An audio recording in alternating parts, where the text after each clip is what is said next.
Dan itu yang diisyaratkan oleh Al-Imam Malik rahimahullahu taala, di mana beliau berkata, ma yuslihu akhir hadhil ummah illa Bismillah, alhamdulillah, wassalatu wassalamu ala rasulullah, amma ba'du. Teman-teman, ini yang saya suka daripada manhaj salaf. Seperti Ustadz Firanda, setiap beliau berbicara selalu mengutip perkataan ulama-ulama terdahulu. Tahukah kita siapa yang membunuh Ali bin Abi Thalib? Penghafal Al-Quran. Penghafal Al-Quran. Dan disebutkan ketika dia ditangkap, lisannya tidak berhenti berzikir kepada Allah ketika ditangkap itu. Sampai dia dibunuh. Itu pembunuh Ali bin Abi Thalib yang bernama Abdurrahman bin Muljib. Penghafal Al-Quran, ahli zikir. Dan Bismillahirrahmanirrahim. Assalamualaikum warahmatullahi wabarakatuh. Teman-teman, ini saya akan membahas tentang Khawarij. Jadi kisah penghafal Al-Quran dan ahli zikir ini yang membunuh sahabat Ali bin Abi Thalib merupakan kisah yang masyhur di kalangan umat Islam. Secara sederhana ini kita sebut sebagai firqah yang sesat atau golongan yang sesat. Jika teman-teman ingin mempelajari lebih mendalam, maka bisa simak di Ustadz Firanda, firqah kedua tentang Khawarij.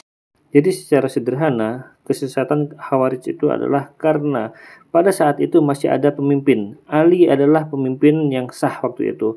Namun Ali diberontak oleh Khawarij ini. Dan ketika Rasul masih hidup, Rasul bertanya kepada Ali bin Abi Thalib, "Ya Ali, wahai Ali, tahukah engkau manusia terburuk?" Kata Ali bin Abi Thalib, "Yang membunuh untanya Nabi Saleh." Kata Nabi SAW, "Itu orang terdahulu. Aku ingin dari orang yang terakhir. Itu umat terdahulu. Saya ingin umat belakangan." Kata Ali bin Abi Thalib, "Allah wa rasuluhu a'lam." Allah dan Rasul yang lebih mengetahui. Kata Nabi SAW, "Manusia paling buruk qatiluk, yang nanti akan membunuh engkau wahai Ali. Itu seburuk-buruk manusia. Dan engkau tidak akan wafat sampai jenggotmu ini dipenuhi oleh darah dari kepalamu." Itu sudah dikatakan oleh Nabi SAW. Suatu hari Ali bin Abi Thalib sakit parah, demam yang sangat luar biasa di kota Kufah. Dan kata kaum muslimin, "Kami khawatir engkau wafat." Kata Ali, "Aku tidak akan wafat dari penyakit."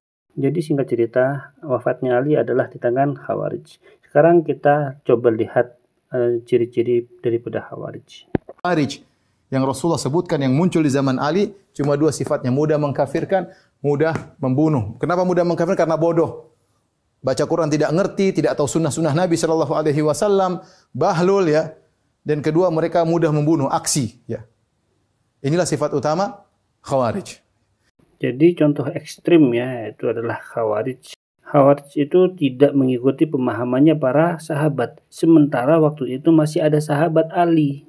Ali itu pemimpin yang sah, sahabat Nabi SAW. Tapi orang-orang Khawarij itu menyelisihi Ali sebagai khalifah, sebagai sahabat Nabi. Alhamdulillah, kita dengan senang, bukan sombong, tapi kita senang untuk berafiliasi kepada akidah salaf. Kalau orang tanya, "Ustadz, akidahnya?" Saya bilang, "Saya berusaha akidah salaf." Dan saya akan bawakan perkataan para salaf. Akidah salaf tertulis, termaktub, bersanad. Akidahnya Imam Bukhari, akidahnya Al-Auza'i, akidahnya Ats-Tsauri, semua tertulis. Dan saya bisa hadirkan akidah mereka. Itulah akidah saya. Kenapa? Karena Nabi SAW memuji 3 generasi pertama. Dan Nabi menyuruh kita untuk mengikuti manhaj para sahabat. Jangan terpukau dengan dia menghafal Quran, menghafal hadis banyak. Itu bukan ukuran kebenaran. Ukuran kebenaran adalah pemahaman dia. Apakah sesuai dengan pemahaman sahabat atau tidak? Apakah sesuai dengan ahlus sunnah wal jamaah atau tidak?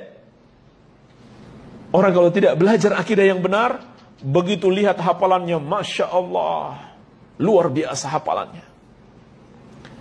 Jangankan hadisnya, sampai nomor hadisnya, sampai halamannya, bukan hanya halamannya, dia tahu di kiri atas, kiri bawah, dia hafal sampai di situ. Jangan terpukau, jangan tertipu. Kalau dia tidak belajar akidah, dia akan tertipu. Lihat dulu pemahamannya seperti apa. Apakah pemahamannya sesuai dengan ahlus sunnah wal jamaah? Subhanallah jamaah sekalian. Kalau orang tidak belajar, mudah sekali dia tertipu.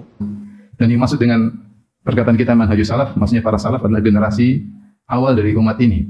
Yaitu secara umum adalah Al-Qurun Ats-Tsalatsa Al-Mufaddalah, yaitu 3 generasi yang telah direkomendasikan oleh Nabi SAW dalam hadisnya, "Khairun nasi qarni, tsumma alladziina yalunahum, tsumma alladziina yalunahum." Sebaik-baik generasi atau sebaik-baik manusia adalah generasiku, yaitu para sahabat, tsumma alladziina yalunahum, kemudian yang setelah mereka itu para tabi'in, tsumma alladziina yalunahum, kemudian yang setelahnya lagi yaitu atba'ut tabi'in, para pengikut tabi'in, yang mereka menimba ilmu jalurnya kepada tabi'in, kemudian kepada sahabat, kemudian dari Nabi sallallahu alaihi wasallam. Sehingga kalau kita bilang manhajus salaf, maksudnya metode beragama menurut pemahaman salaf 3 generasi ini. Dan itu yang diisyaratkan oleh Al-Imam Malik rahimahullahu taala, di mana beliau berkata, ma yusliu akhir hadhil ummah illa bima aslaha awalaha, atau kama qala. Kata beliau, tidaklah akan perbaiki umat ini kecuali dengan apa yang perbaiki generasi awal, ya. Jadi kalau umat ini ingin baik, harus mengikuti apa yang perbaiki generasi awal, dan generasi awal menjadi mulia dengan manhaj yang mereka tempuhi, yaitu di atas Al-Quran dan Sunnah. Oleh karenanya, agar kita semakin yakin dalam beragama harus mengikuti metode salaf, manhaj salaf, maka kita harus mengetahui tentang keutamaan para salaf. Saya ringkaskan, manhaj salaf maksudnya metode dalam beragama mengikuti metodenya para salaf. Salaf tadi siapa? Yang telah mendahului. Yang dimaksud adalah para sahabat, para tabi'in, dan para pengikut apa? Tabi'in. Sederhana.